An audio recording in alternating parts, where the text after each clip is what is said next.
Hey there, it's John with Heroes and Legends, and welcome to another unboxing. Today I have an Oath of the Gatewatch Fat Pack to open up, so let's get cracking and see what's in this product. So usually I open a Fat Pack up the day the set's launched. However, unfortunately this time I'm about a week late. Typically I just go down to my local game store, buy one, but last time I had a hard time finding a Battle for Zendikar one that wasn't overpriced. The game store near me was selling them for $60. I was able to get one, luckily, at a Target, and I was able to pick up a couple at that Target, which I opened on the channel, but I really didn't want to pay $60 for a Fat Pack. That's just shouldn't happen. So so I did find them, but this time I thought I'll save myself the trouble and I'll pre-order them. And I realized it probably wouldn't be here day one, but with the snowstorm on the East Coast, the mail got held up when it was going through there, and came a little bit late. So not a big deal though. Happy to have it. First, we're just going to open up the kind of mini poster inside. It's actually kind of a cool one, with Nissa and the Planeswalkers there. It's the art that you're probably pretty familiar with at this point, but actually looks kind of nice. You get, of course, the booklet that you get with all your Fat Packs. And I like these booklets. I mean, Fat Packs aren't great value, but personally for me, I enjoy the booklets. Now, granted, you can get all this information online. The booklet doesn't do anything. There's something about having the physical copy of it here I think is pretty cool. So, yeah, there you have it. Talk a little bit about, of course, the lore, the characters, some of the key cards from a story point of view. I think that's pretty cool. Here's some more character bios. And they do, of course, the top 10 coolest cards from Oath of the Gatewatch. Kozilek's number 1. You got the Planeswalkers 2 and 3. So yeah, there you have it. And then, of course, they have the Encyclopedia in the back of every card in the set. And these are hole punch, so you can like keep these in a binder.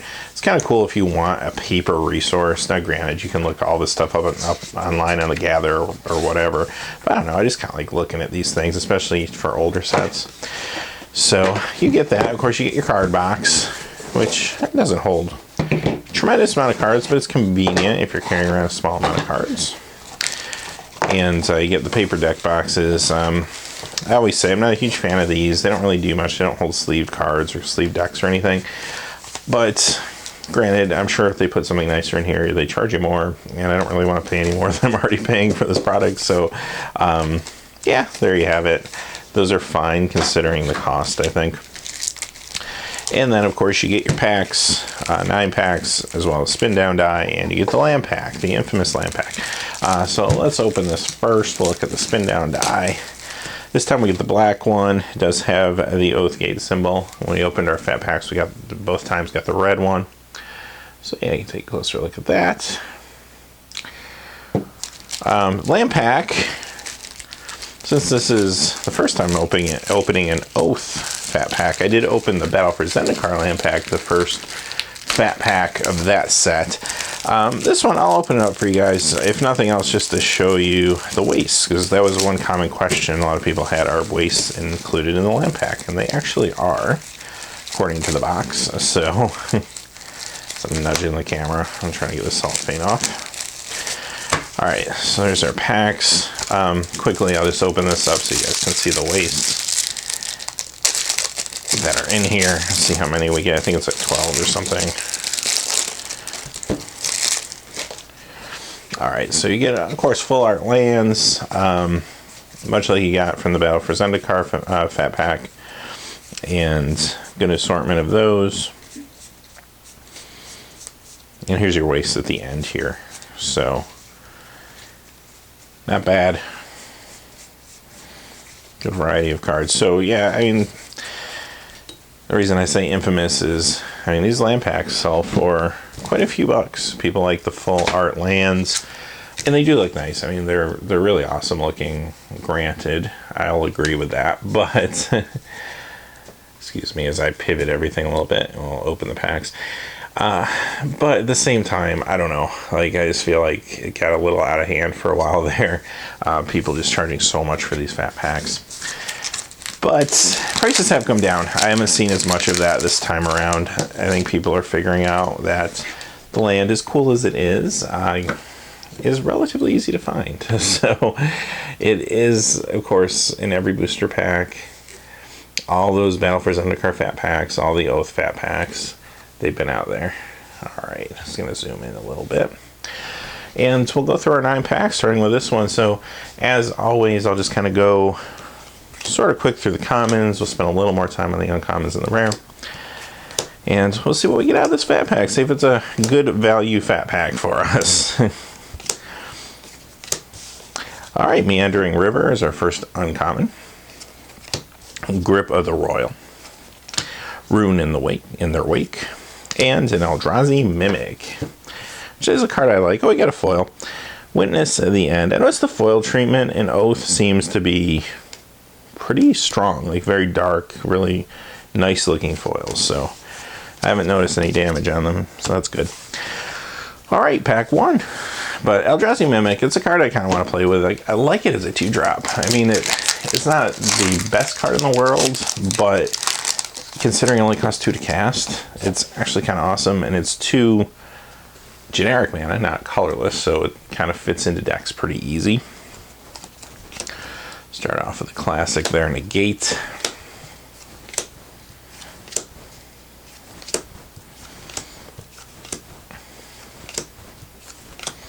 Submerged Boneyard, Roiling Waters, Reflector Mage, already seeing some play, very cool card, and a Zendikar Resurgent, good commander card. Alright, pack 3. So I'd be interested to hear how you guys have done if you were able to get your hands on a Fat Pack, and hopefully you didn't have to spend more than retail price at this point. But I'd be curious to hear your stories on that in the comments below, if you've been able to get them at retail, if you've still had a hard time finding them at retail price. I mean, yeah, big box stores get them, but I mean, as we saw Battle for Zendikar, there's so much hype around these land packs that they do sell out. So even the big box stores didn't really have them for that long. They got restocked once or twice, but they went quick. Grasp of Darkness, Draga Auxiliary, Immobilizer Eldrazi, and our rare is a Jory N Rune Diver. I like that name, Jory N Rune Diver. Sounds like a business card or something. All right. One thing too, I didn't show you guys, get your rules, insert those in, mixed in with the packs too. Oops. All right, so far so good. Hopefully get a nice hit out of this Fat Pack. Mythic or something. Spatial Contortion, another card that's seen some play already. A lot of good uncommons in the set. Speaking of which, another Reflector Mage. Iona's Blessing, and our rare. Hey, there you go. It's Chandra Flamecaller. Card I personally really like a lot. It saw some play the first weekend of Standard. I think we'll continue to see some play in Standard. It's a little pricey, but it's a very good card. Does a lot of stuff. Has a lot of versatility.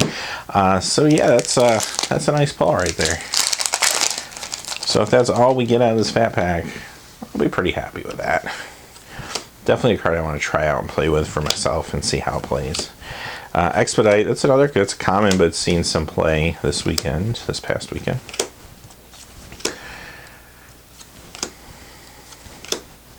Grip of the Royal. Press into Service.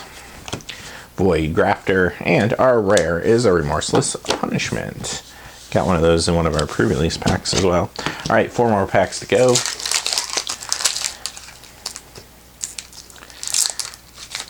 I've been having a hard time opening some of these Oath packs.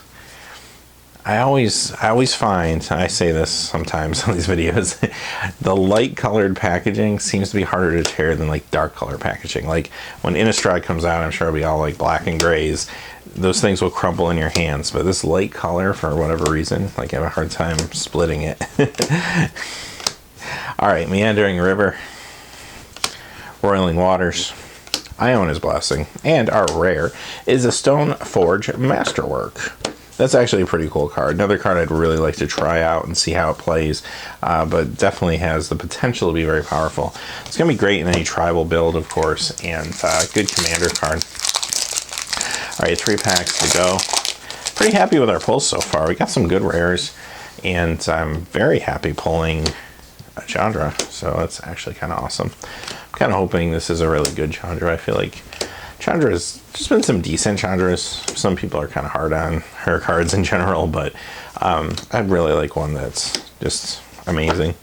Embodiment of Insight, Cliffhaven, a Vampire, Stoneforge, Acolyte, and our rare is a Seagate Wreckage. Good rare.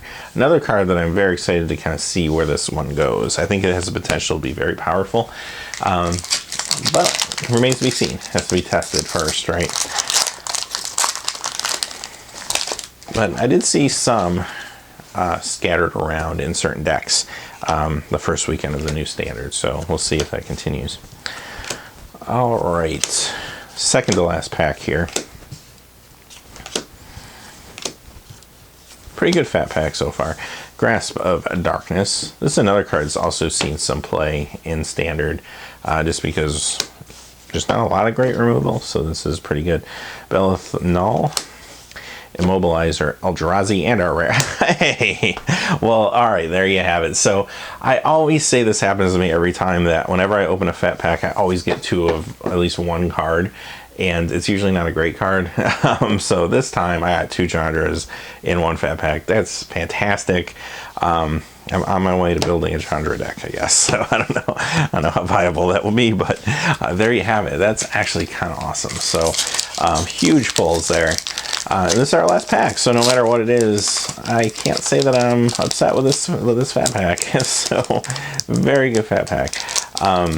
Yeah, a couple times I've gotten two of the same card, and it's been something really bad. Sometimes it's okay. I think in one of my Fate Reforged fat pack, maybe, I think I got two of the white enchantments, or no, maybe I'm thinking Dragons of Tarkir, which is one of those, the Citadels, I think. I think I got two of those in my fat pack, which actually was an okay card, but never pulled two of a Planeswalker, obviously. All right, Kazul's a Toll Collector, Thought Harvester, Void Grafter, and our rare is a Dread Defiler, which is actually pretty decent too. Good limited card. All right, so hey, can't complain. Two Chandras. I will certainly take that any day. Great fat pack we opened. So as always, thanks for watching. Please remember to like and subscribe, and have a great day. Hey, thanks as always for watching. This video, like all my videos, was made possible by the generous support of viewers like you on Patreon. Even a donation of $1 helps me to keep growing this community and creating better quality videos for all of you. Check out our Patreon page for exclusive giveaways and future goals for the channel. If you haven't had a chance yet to subscribe, hit that subscribe button so you don't miss any of the MTG news, spoilers, set reviews, product openings, or finance videos on Heroes and Legends. Talk to you again soon, and have a good day.